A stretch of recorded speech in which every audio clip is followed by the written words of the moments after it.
Today on the Rise of the Challenge podcast. Obviously being that age, having all of your friends have a very basic level of understanding as to what diabetes is, because I mean, even still these days, you know, and this is why now at this point in my life, I'm so passionate about what I do and so passionate about wanting to educate not only diabetics, but just the broader general population about diabetes, you know, both type 1, type 2, and obviously gestational as well.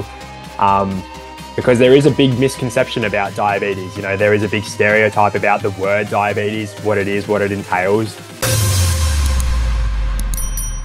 Welcome to the Rise of the Challenge podcast. Joining today, he's a type 1 diabetic and fitness coach. It's Lachlan Trowell. How are you doing today, Lachlan? I'm beautiful, Alex, mate. How are you? Doing good. We are so excited to have on the show to talk about your rise to the challenge. What we'd like to do with all of our guests is go right to the beginning. Talk about where you're from and what you like doing growing up. Oh, so I'm from Sydney, Australia. Always obviously been here. What did I do growing up? I mean, I've always been very into not necessarily health and fitness, but just like physical activity, let's call it. So, I mean, once upon a time when I was very young, I want to say, I think I started probably just before I turned 4. My mum actually got me into athletics. So I used to be a runner.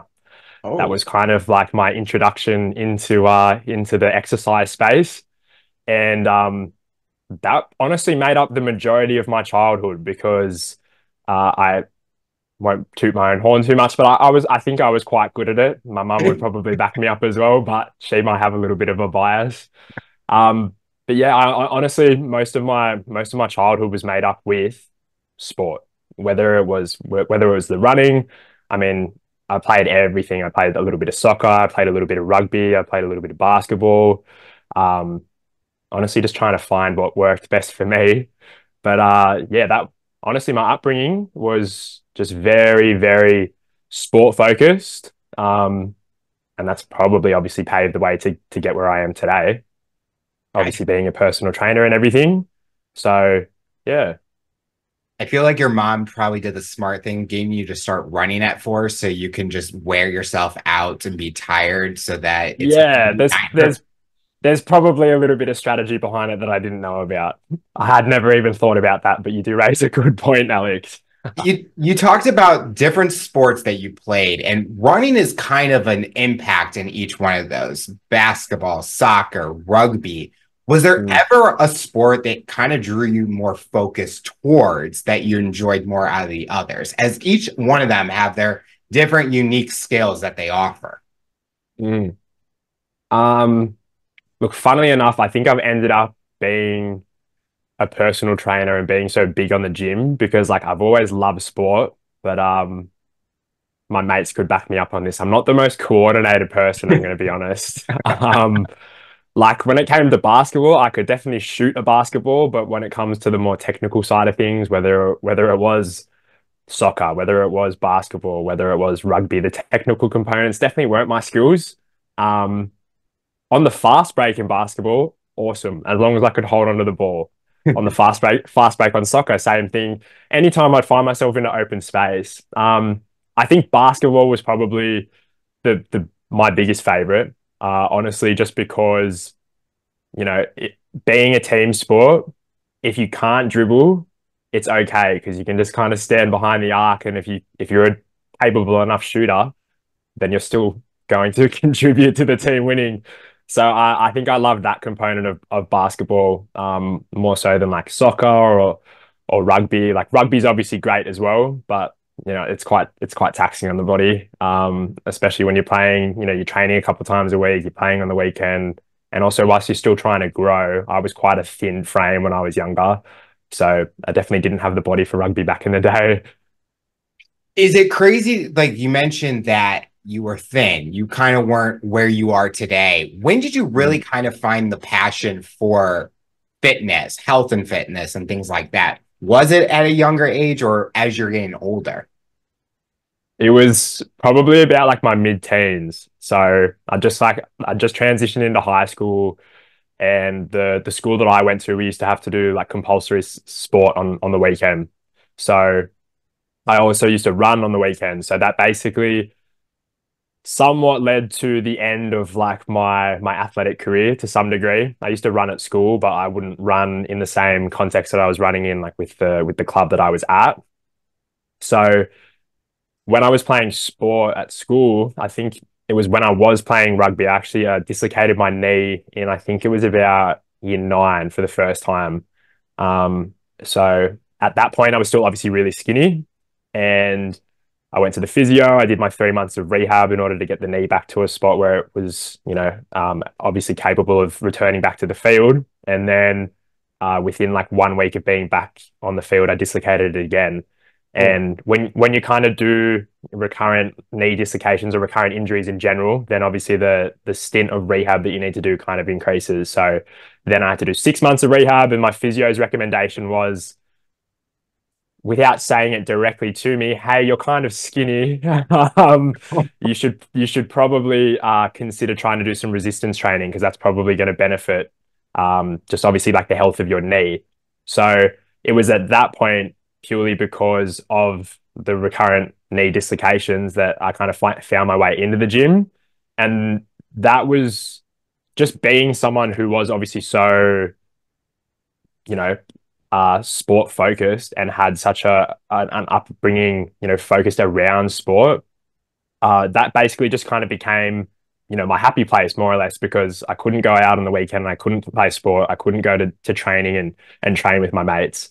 So then you go to the gym, and obviously you meet people at the gym, and it's a very different vibe to any of the sports that I played when I was obviously growing up as well. So I think it was just that breath of fresh air that made me fall in love with it so much.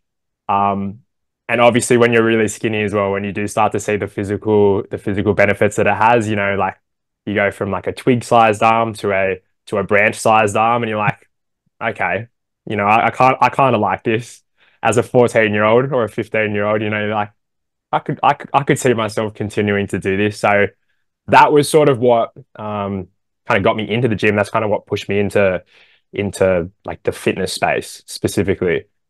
As a coach currently, what was that dream job that you were wanting to pursue? Was there a different path you wanted to take prior to all these injuries that kind of really transferred you into health and fitness? And then what led you to where you are today?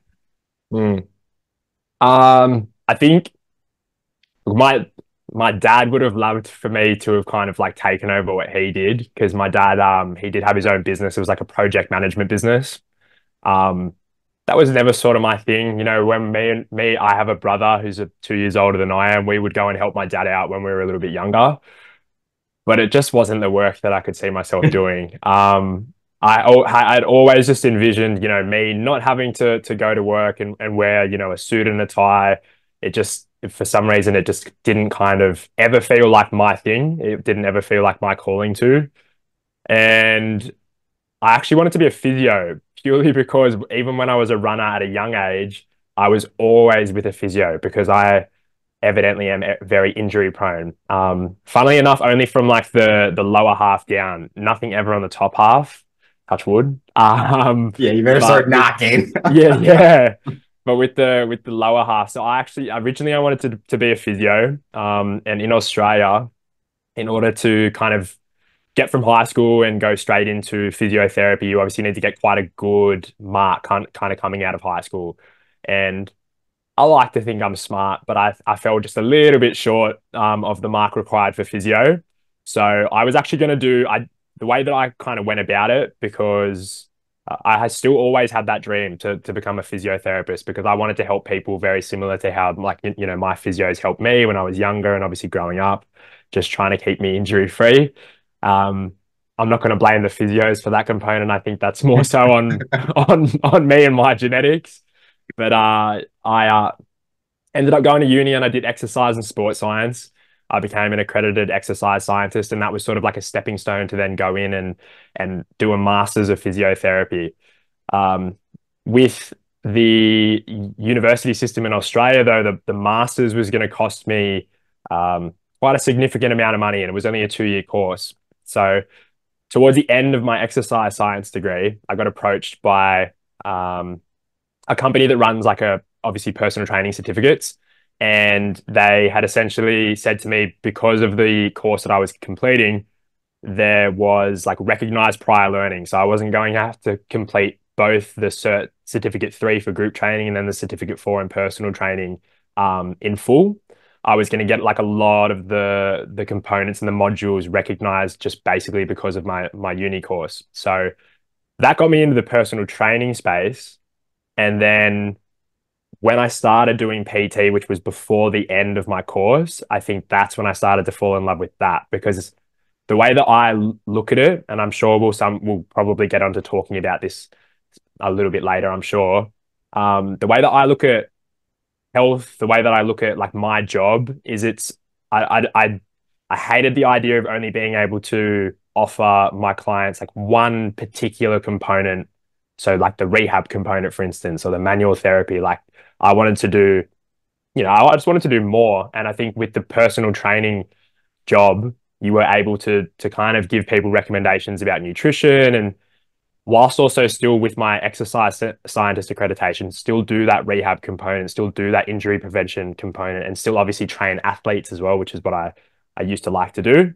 Um, so yeah, that's kind of how I got to that point. Um, but yeah, it was always the dream was always to be a physio, and then over time, very slowly changed just as life sort of played out as it did. You kind of talked about how the main mission was to help others in some capacity as a physio. Mm, And even though it kind of went into a different kind of direction, or there's a lot more that was added on to it, you're still kind of fitting that what your goal was is to help others in some capacity. It may not yeah. be the full, that's what you're doing, but in all those other branches that you offer, that is basically the mission. So you're kind of keeping that really that challenge that you're going after each and every day still part of your mission statement, even though it's not solely in that area. Yeah, it is. It is essentially just building on what the original dream was to get to the point that I'm at now. Health is a big part of your journey. And as a type 1 diabetic like myself, we can relate on the journey and path that we've been going through. Talk Mm, about the story leading up to the diagnosis, because every diabetic goes through something different getting mm, to that message of you are now a type 1 diabetic. But how was that for you? yeah. So I'm 25 now. I was diagnosed when I had just freshly turned, I would have been 14. So 14, as of about a month beforehand or a month and a half beforehand.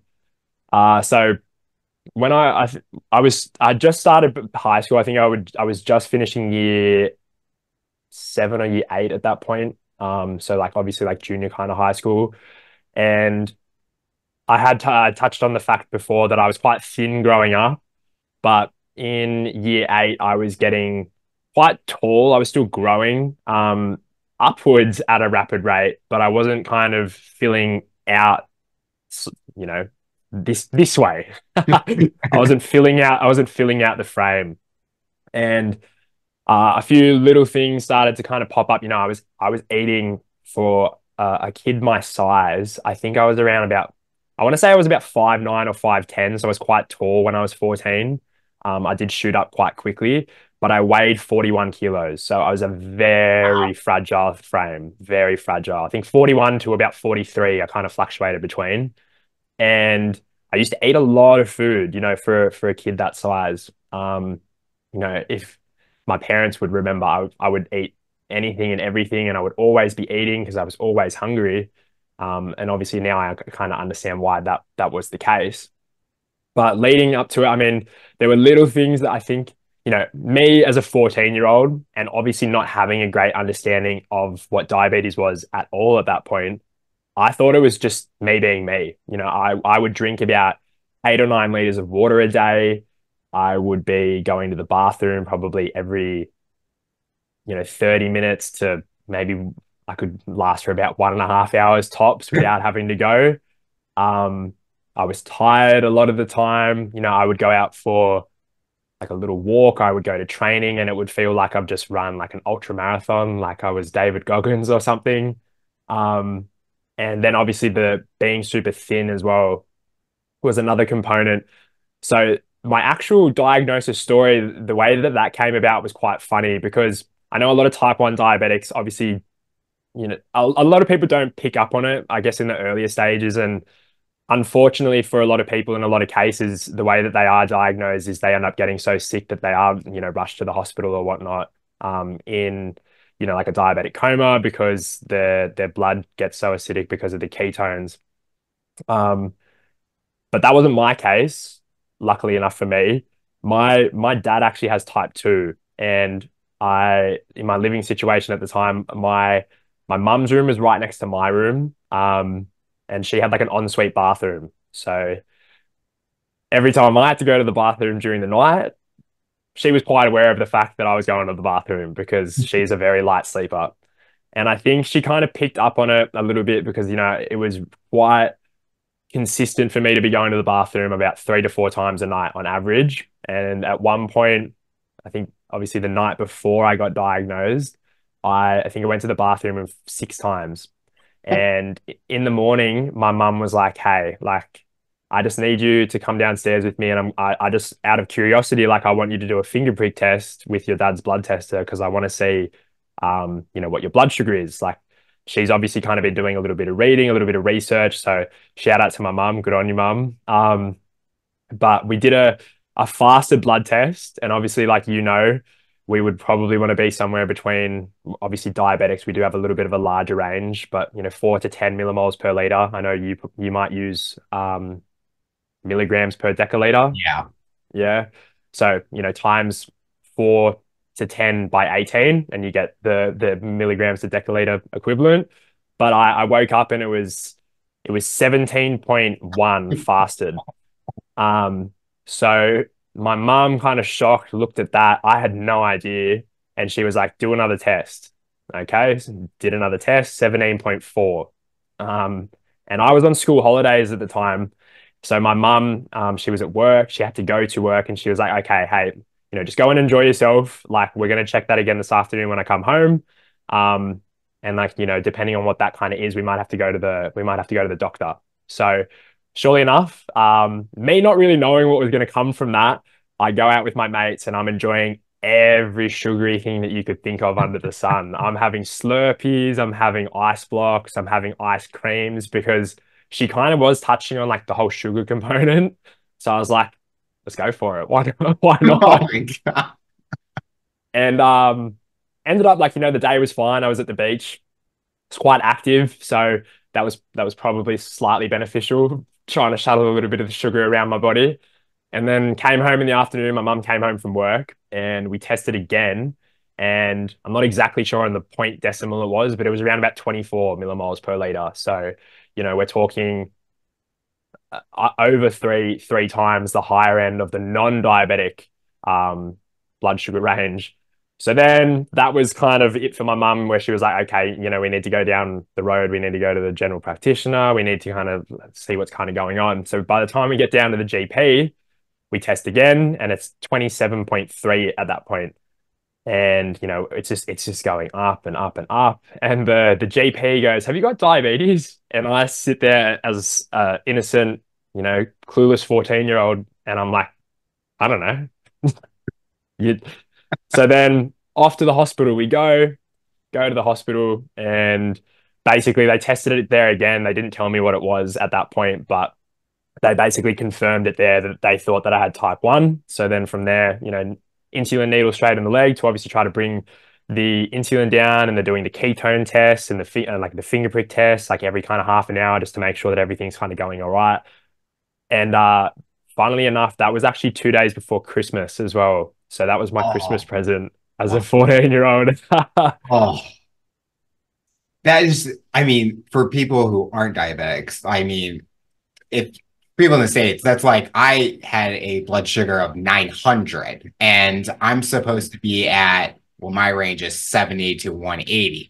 So before I got diagnosed, I was way up Yeah, there, that's like crazy. almost like in coma mode. And you Yeah. kind of mentioned how you were on holiday with Christmas coming up. I think I was on spring break at the time when I Mm. was I had two incidents during my diabetes time in spring break. I don't think spring break likes me when I was younger with diabetes, but Yeah, it's a do bit of you a tough one. do you feel that after you got that diagnosis, you had to make changes? Being a 14-year-old, really kind of getting into the whole growing up part of your journey that you're on.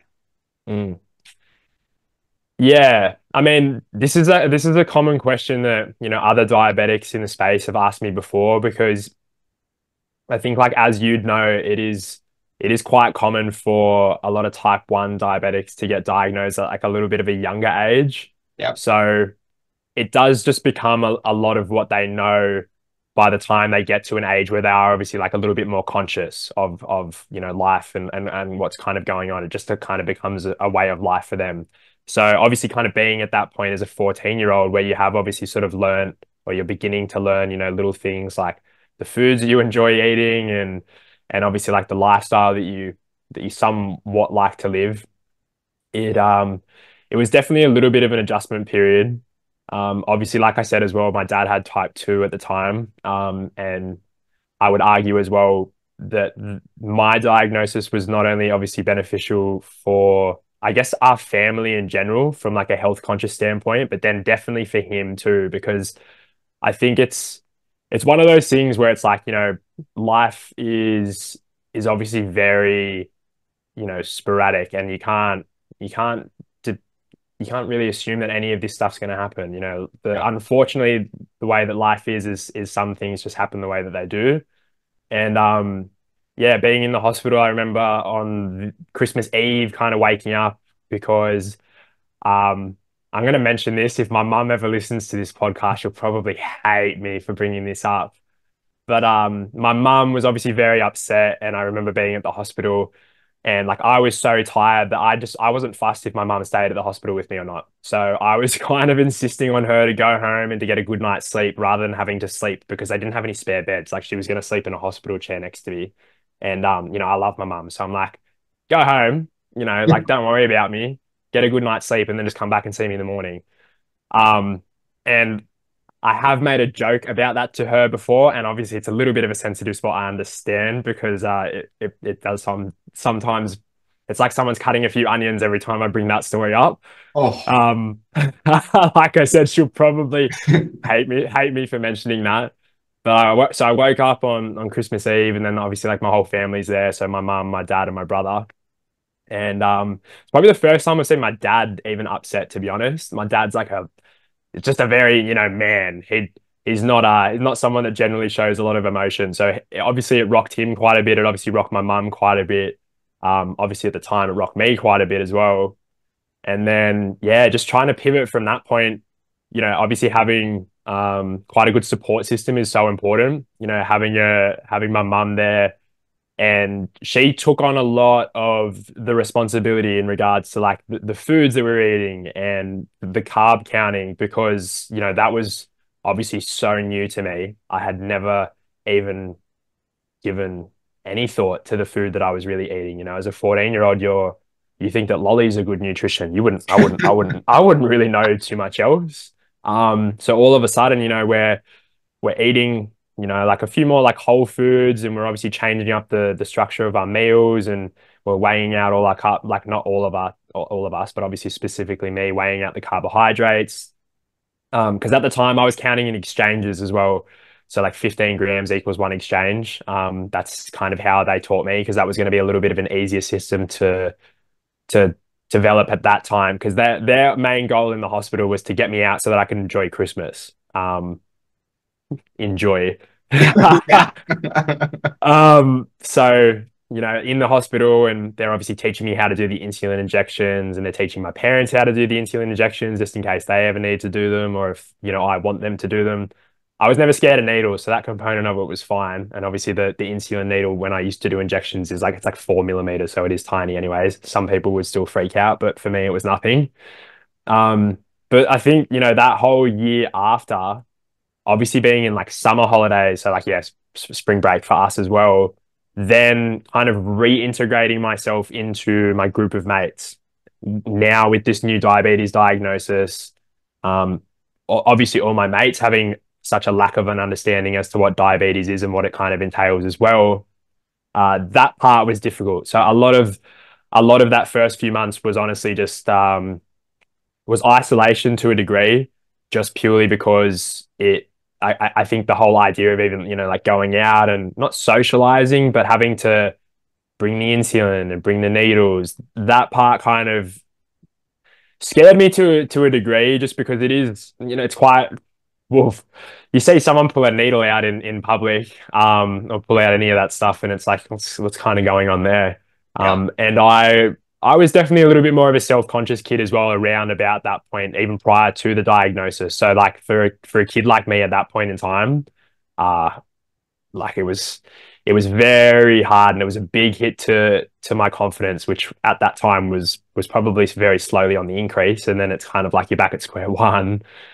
Um, but yeah, that transitional period, I mean, it obviously takes time, with diabetes. It's something that you're always learning about it. 12 years later, there's still components that I'm learning about, and there's still components that I still don't know about 100%. How different foods work in particular. I'm going to throw one out there that I'm sure you have some trouble with from time to time. Something like pizza, like that's always been a nightmare for me, just because it is such a hard food to sort of predict what's going to happen with your blood sugar. I've nailed it a few times, and I give myself a pat on the back, like, yes, you've finally done it. And then the next time it's like everything goes back to how it was. Um, but yeah, I mean, yeah, it was definitely a tough time. I'm not going to lie. Like, I've never obviously really talked too much about this stuff, but like, even as a 14-year-old, mentally it was quite a struggle. You don't really want to go and hang out with your mates because, obviously looking back at it now, it's a silly assumption, but obviously at the time, you think that your mates are going to look at you differently. You think that everyone's going to look at you differently. And it's like, well, I can avoid all that if I just avoid everyone altogether. So a lot of, like I said, it was staying at home. It was basically considering home as like the safe place. And it was like, this is where I feel the most comfortable at the moment. And this is where I guess as well, it did benefit me in some way, shape, or form. Because it gave me an opportunity to stay at home and to trial new foods and to figure out, what foods kind of work with me and what foods didn't, and insulin strategies around those different foods.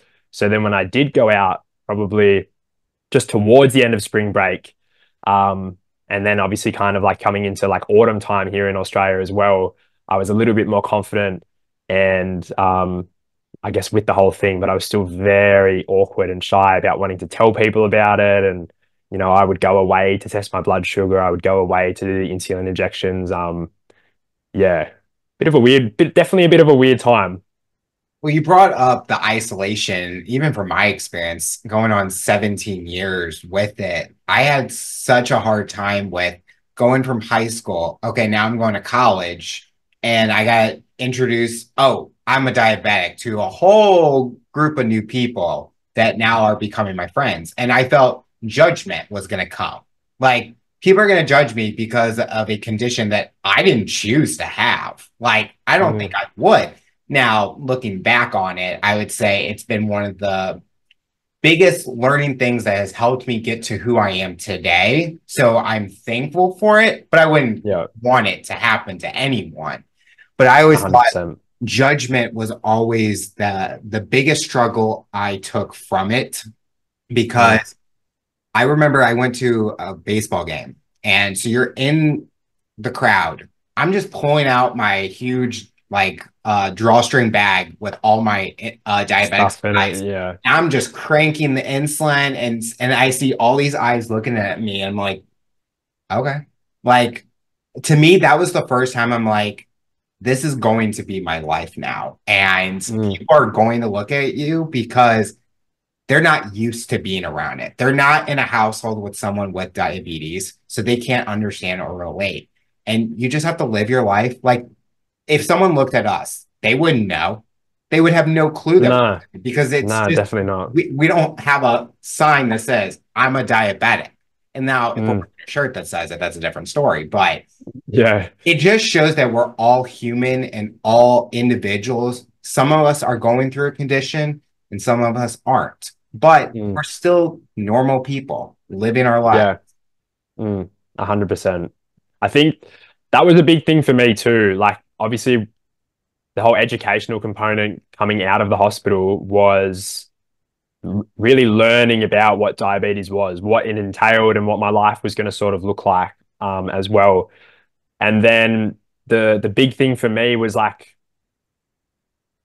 obviously being that age, having all of your friends have a very basic level of understanding as to what diabetes is. Because I mean, even still these days, and this is why now at this point in my life, I'm so passionate about what I do and so passionate about wanting to educate not only diabetics, but just the broader general population about diabetes, both type 1, type 2, and obviously gestational as well.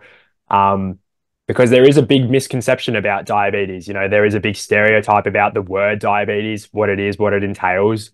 I remember meeting new people even, a year, 2 years after I got diagnosed, and people very commonly, the comments that get thrown out are like, oh, so can you not eat sugar? Or I like, oh, hate you that. I you hate look that. like you look after yourself, or there's an assumption that you used to be overweight if you're not currently overweight, or that your diet quality is poor. And it's like, well, the reality is, that wasn't the case for any of it. I obviously, like, yeah, my diet as a 14-year-old compared to where I'm at now, very different. But it's not like that was the sole reason that the diagnosis sort of came about. So I feel you. I feel you. And yeah, that that's a big driver behind, like I said, what I do now, and like wanting to push all that education out there is to sort of break down that stigma and to break down that misconception. Transitioning to where you are today, health and fitness is a big part of your life, and you have been helping others in the fitness industry. But talk about how diabetes and fitness has been for you, as every diabetic has their own battles, struggles, accomplishments with fitness, but also Mm. managing their diabetes. How has that been for you? Yeah. So going back to when I first got into the gym, obviously at that point I had been diagnosed. So at that point, I was starting to slowly reintegrate myself into like the compulsory sport at my school.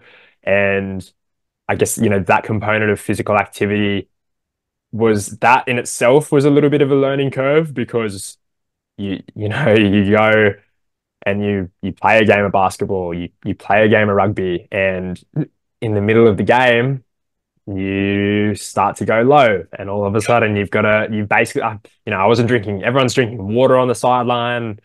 I've got like a bottle of juice or a Powerade with me at all times, because you just never know what's kind of going to go on there. And then obviously following on from that, you go and have lunch.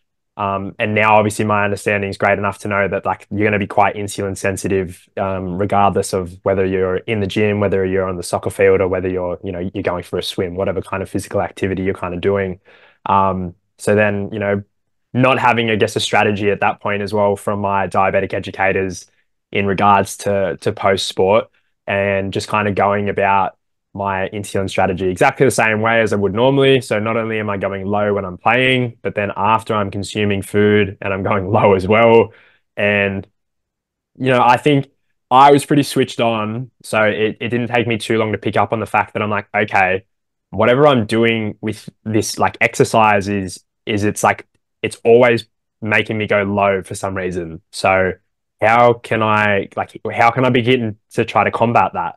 And obviously, we're in constant communication at that point as well with my doctor and the diabetic educators as well, to try to get like a little bit of a better understanding. But I have always been and still am. I mean, I love being like a guinea pig for things that I read about and things that I learn about, because I think that if I have a better understanding through practical application, then I can then go pass that advice on to, other diabetics, that and give them, I guess, reassurance that this stuff works to a degree. Obviously, you got to tailor it to each person, because everyone's obviously completely individual. But so what I started to do is before I would train or before I would go and play, I would start to, I just have like a sandwich, as like a little bit as of an experiment, see what kind of happens. So, I'd go into my my game or my session, and I would be sort of sitting around maybe like 9 or 10 millimoles, so maybe like a little bit higher than you would like to be. But I always did have like a little bit of anxiety about going like too low, just because I guess the way that they teach you in like a diabetic setting is that like it's almost a little bit better to go high than it is to go low, Yep. because when you go low, there is a very fine line that you walk between like just having a hypo and then all of a sudden passing out. For everyone, that's obvious. That point that you pass out is going to be completely individual as well. Um I'm going to bring this up, but there's a show in Australia. It's called like Ambulance or something, or Emergency, and it's like actually the first time that I've witnessed, even just via video, someone having a diabetic coma. It's not like something that I would ever want to search up to kind of scare myself. So me and my mum were sitting and watching it at the time, and they tested her blood sugar, and I think she was like 2.8. Oh, And I was quite shocked because at one point I remember I'd eaten dinner and me and my brother had gone outside and we started playing basketball in our backyard. And I'd obviously just put my shot of insulin in. It was probably about 20 minutes after I'd done that shot of insulin as well. So that insulin is starting to work. And I remember I was like, oh wow, like I feel horrible. Like I'm sweating, super lightheaded, my vision's going super blurry. And shortly enough, I come back in and I test my blood sugar and it's 1.5. And I was like, well, geez, like oh, straight on basically like sit down where I was. And I was like, Mom. She runs in, she like brings me like a glass of juice and some jelly beans. And I think that was crazy because, like obviously having experience being that low and me just assuming then it's like, okay, like obviously the point that most people pass out, it has to be under that. It has to be under 1.5 because I didn't pass out. So, when I watched that video, I was like, that's crazy. She was a considerable amount higher, still quite a severe hypo. Don't get me wrong, but the fact that she was in a diabetic coma and, there's been points in time, um, I don't want to say this as a reason to brag, but like it's definitely not a reason to brag by any means. But being under like 2 millimoles per liter, probably a handful of times since my diagnosis, and being still quite aware and awake, to the point where it's like, yeah, you're still capable of going and getting things to kind of treat the hypo, some hypo aids. So, kind of coming back to the whole conversation about sport, I think getting into the gym, the big thing that I picked up on was, okay, my tolerance now to the amount of food that I'm consuming is beginning to increase, regardless of whether or not I'm having food before or after. I'm just tolerating it a lot better. I was starting to consciously increase. I was still counting in exchanges at that point, so still like 15 grams of carbs being one exchange. And we did have like a little bit of like I guess like an exchange plan per meal. So, I would have like two exchanges for breakfast, two exchanges sort of like in the mid morning, 2 to 3 exchanges at lunch, and then kind of like 2 to 3 exchanges in the evening. And obviously when I started getting into the gym, I started needing to increase those exchanges because, well, one, I was obviously growing, I was getting a little bit bigger. But yeah, when you train, obviously you become so much more insulin sensitive. And obviously, as your muscles do start to develop and get a little bit bigger, their ability to hold glycogen, which is basically like the most broken down version of glucose, their basically like their tank to hold glycogen increases. So you need to be consciously increasing your consumption of that in order to sort of offset, the potential of going low. So at that point as well, I mean, I will say I was on exchanges, but I was only doing injections for 9 months post diagnosis. So at that point, when I was starting to get into the gym properly, which was around about when I was 15, I think I was still only on injections maybe for about a few months prior to then swapping over to the pump. And obviously the pump makes things a lot easier as well because you can increase like the frequencies at which you eat. Oh, well, I thought at the time anyways, obviously some people will inject multiple times per day. To make my life easy in the transition period, I was only injecting 3 times a day. So obviously like my long acting, and my short acting at night. And then I would do short acting twice a day as well for like basically like for morning and lunchtime. And we had kind of figured out this strategy where I could get away with sneaking in another meal between my morning and my lunchtime injection as long as the exchange number so was under 2, which was about 30 grams of carbs. And we would always kind of roll into lunchtime around about like 7 or 8 millimoles per liter at that point. But I mean, as you would know yourself, like the whole game of diabetes is it's a constant calculation, Oh yeah. and it is a constant experiment in regards to your food based on like what you're doing throughout the day. You know, if you sit down for half an hour more one day versus another day, and all of a sudden, you know, your blood sugar's 2 to 3 points higher than it should be.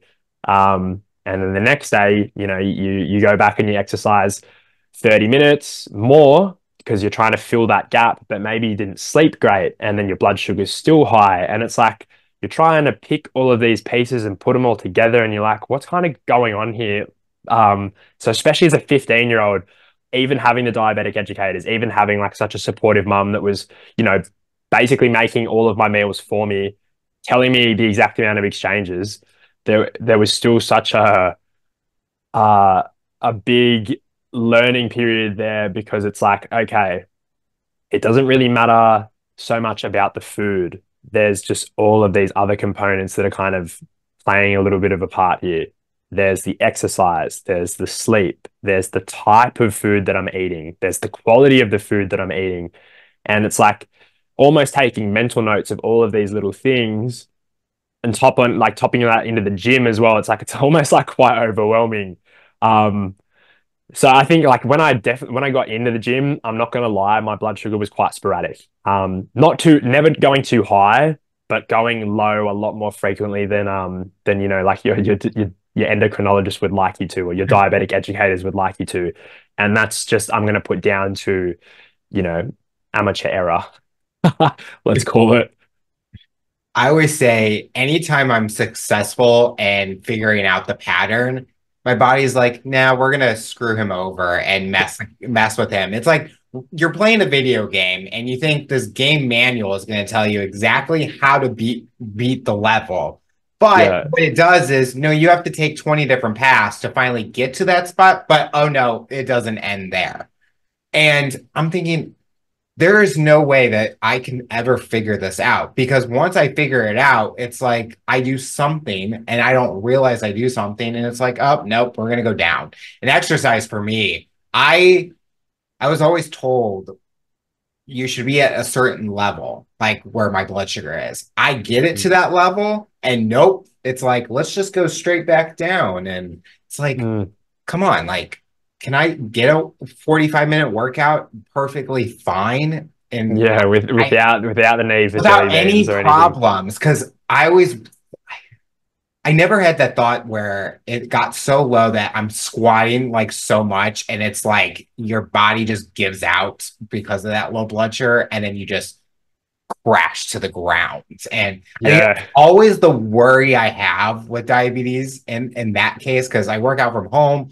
So I don't have no spotter. I don't have no Smith machine. So nothing is stopping me besides me dropping to the ground and small mats, basically. Yeah, which is probably not going to do the best job of saving you. No, might as well just injure myself at that point. Yeah. With fitness, what has been, or with diabetes, what has been the biggest thing it's taught you about yourself for the last 11, 12 years that you've had it? Oh, that's a good one. Taught about myself. Honestly, I think it's probably been more so over the past few years. I want to say like 2 to 3 years versus the 9 years prior to that, because I'm kind of going back to the point that I've made about like the common misconception and the stereotype around diabetes.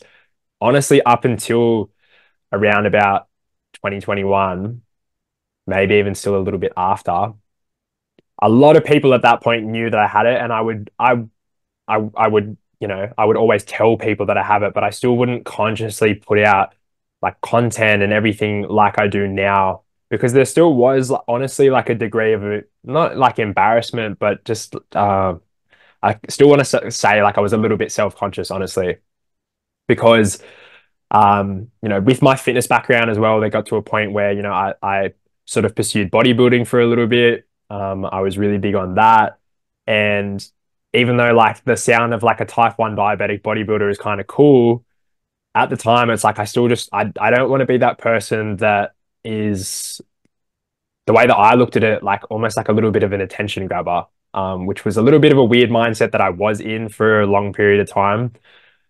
I now, as of especially, I want to say the past like 6 months, 6 months to 12 months, I am now at this point where it's like, okay, everyone can obviously have their own perception of you, of, the your lifestyle, the way that you do things, the way that you act things out.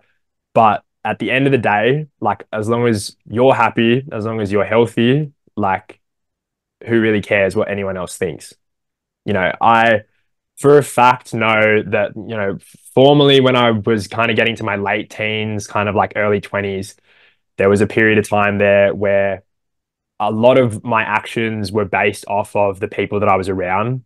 And it was more so for like external validation. And I'm happy to come out and say that because, you know, as a type 1 diabetic, all my close friends knew, and a lot of people within like my bigger circle knew that I had type 1 diabetes. But, at the time, that didn't stop me from drinking, 5 or 6 times a week. That didn't stop me from doing, as many drugs as possible, because I wanted to be that person where it was like, wow, he's got type 1 diabetes and he still drinks that amount. He still does, that amount of substances. He still does this, he still does that. Because I didn't want people to judge me, really. Like, whereas now, my lifestyle is, I would consider like very, very dialed in. I was actually having a conversation with one of my clients the other day, talking about how my lifestyle at the moment embodies being the athlete that I would have liked to have been without being an actual athlete. Because like I won't ever probably step back on stage. I probably won't ever make it back to the track, but I just enjoy living my life out like an athlete. I don't enjoy drinking, to be honest. I don't enjoy doing drugs, to be honest. I don't enjoy, um, I guess, just trying to act for people's approval, because it doesn't align with, like what I enjoy doing, what makes me feel good. So even though it's not, super specific to diabetes, I think that like the actual diagnosis and going through the different phases of my life that I have, it's kind of like I've gotten to this point now where it's like you are super happy with what you're doing at the moment. You're pursuing something where the vision is so clear, not only for like your business, but also like your personal life, where it's like, I eat so clean. I don't drink. I don't go out. I do go out, but I don't drink. And a lot of people, for a lot of people that goes against the grain. And a lot of people would just act out of, whether they have diabetes or not, out of, I guess, fear of judgment, kind of like as you touched on before.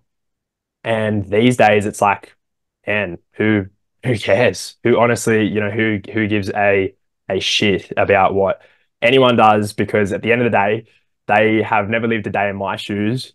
They don't know what it is like to kind of, act out just a day in the life of a diabetic. I'm obviously, like you would know, like it isn't that easy sometimes. And like I'm not saying this for like sympathy by any means, because like that's not what I want, but it's like a lot of people, yeah, just because of how I used to act formerly, it's like they now have like an expectation that you need to consider, you need to continue to act the same way.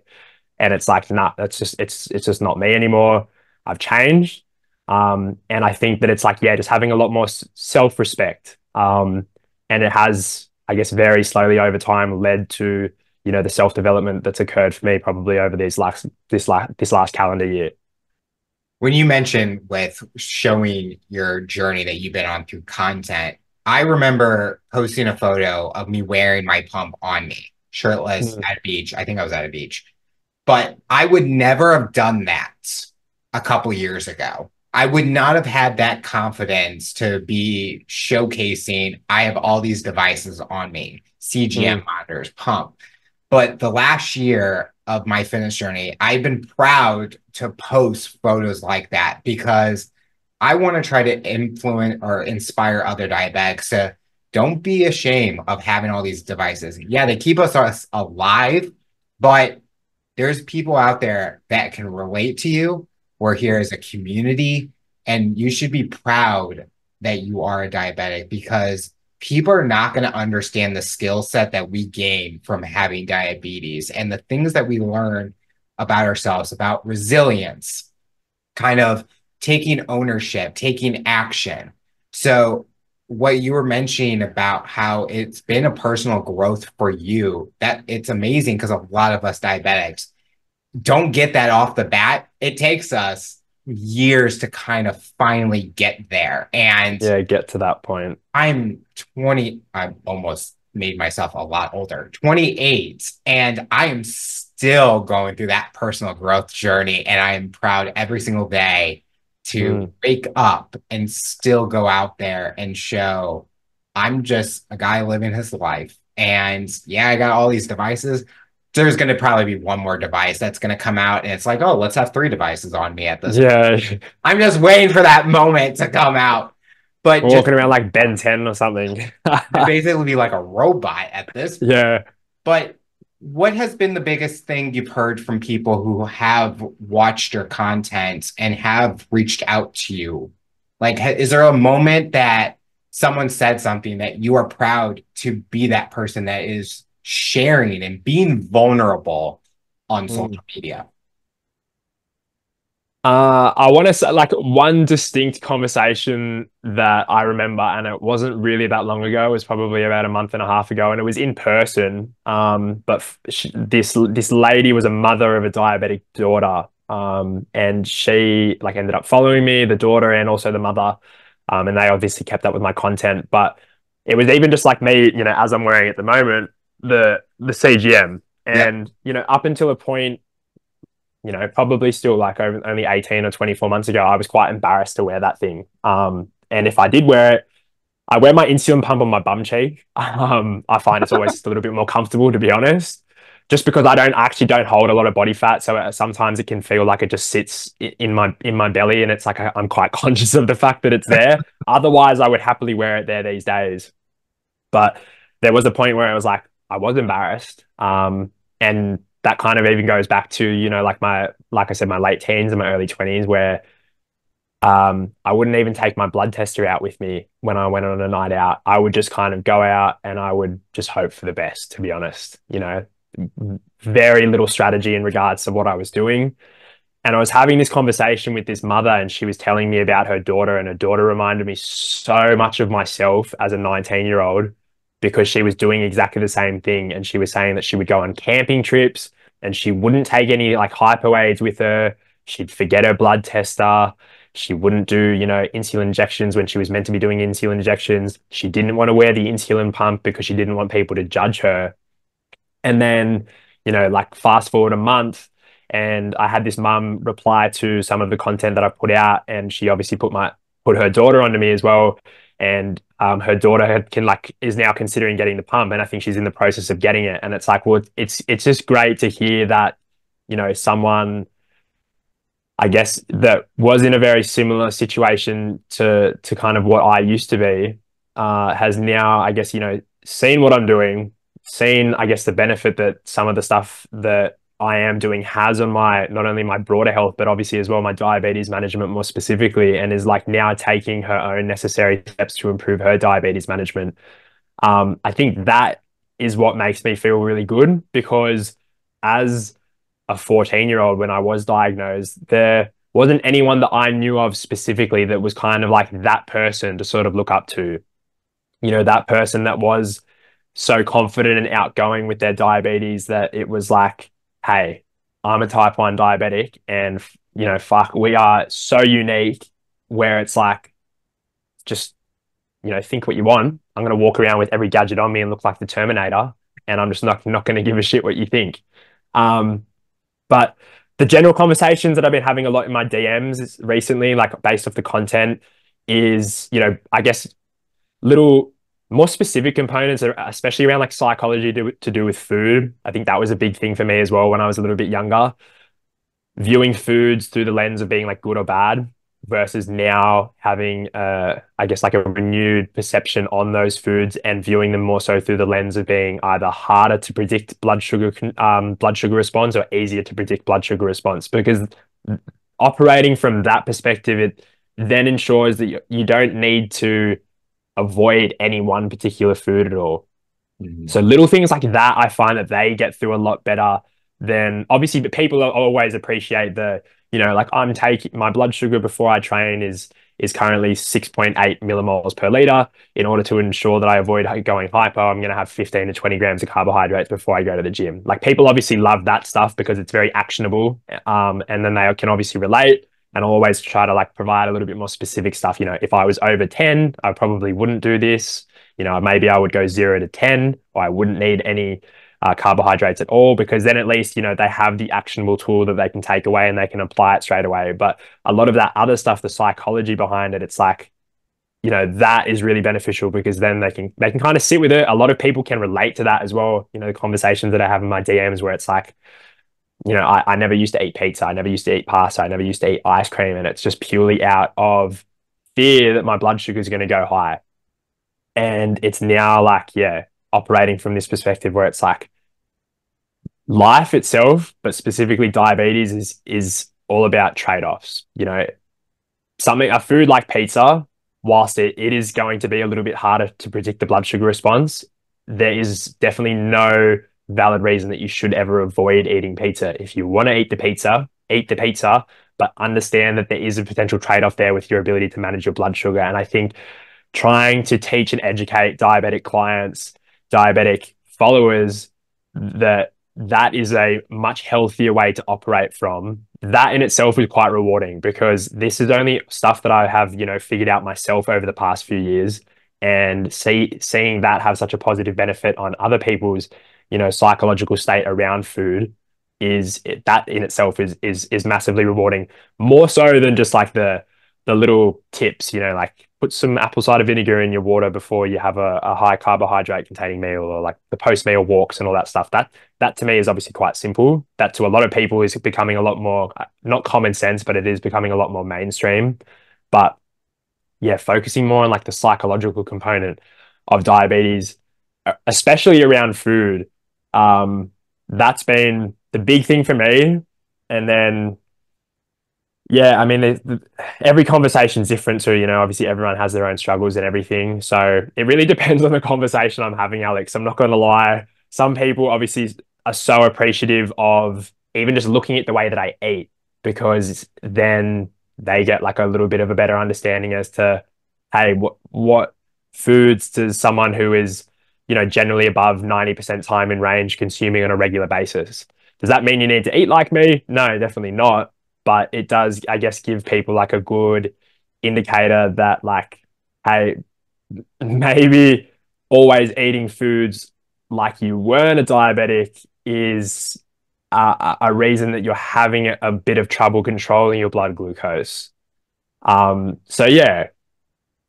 The final question I'll ask you, for someone that's listening to this interview based on your journey and experience, what tips or advice would you give them to overcome obstacles, accomplish their goals, and rise to the challenge? Ooh, repeat the question for me. Based on your journey and experience, what tips Yeah, or advice would you give someone to overcome obstacles, accomplish their goals, and rise to the challenge? yeah. Okay. Hmm. I think in regards to living with diabetes, honestly, this might sound a little bit funny, but a big thing for me is to try to operate on a daily basis as if I don't necessarily have diabetes, to be honest. I don't necessarily enjoy feeling sorry for myself. I don't necessarily enjoy feeling guilty for eating particular foods and having my blood sugar go out of range. I think honestly, for the benefit of people's psychological health, trying to operate from the perspective that, hey, like this is just life for me as an individual. Um, Obviously everyone's going to be a little bit different, But if you just operate from the perspective that, you know, you're not a diabetic and you're just prioritizing your health to a greater degree, all of a sudden your diabetes management is going to be a lot better. You know, you're still going to do the things that are obviously going to benefit your diabetes, because if I didn't have diabetes, I would still focus on eating, you know, a quite whole food focused diet. I would still focus on exercising as much as feasibly possible for me, given my individual circumstances. I would still focus on getting good quality sleep, because these are all components that lead to better health, not only for us as diabetics, but for the general population. So honestly, like my biggest tip would just be to, I guess, like assess where you're currently at with your diet, with your sleeping protocols, with your exercise, with even little things like stress management.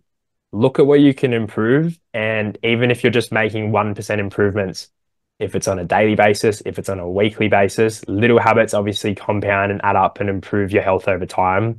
So try to operate from that perspective. You know, rising to the challenge of living with diabetes, it's always going to be a little bit of a challenge, but we don't grow if we aren't challenged. You know, we don't get better if we aren't challenged. So think about it as diabetes as a little bit of a blessing for your ability to grow as a person and to, you know, practice habits that are obviously going to better your health in the long run. And as a byproduct of that, it's going to improve your ability to manage your diabetes as well. Well, Lachlan, I want to thank you so much for coming on the show and talking about your rise to the challenge. You're inspiring so many people, and we are excited to see what the future looks like for you. Thank you so much, Alex, for having me on. It's been a pleasure chatting with you.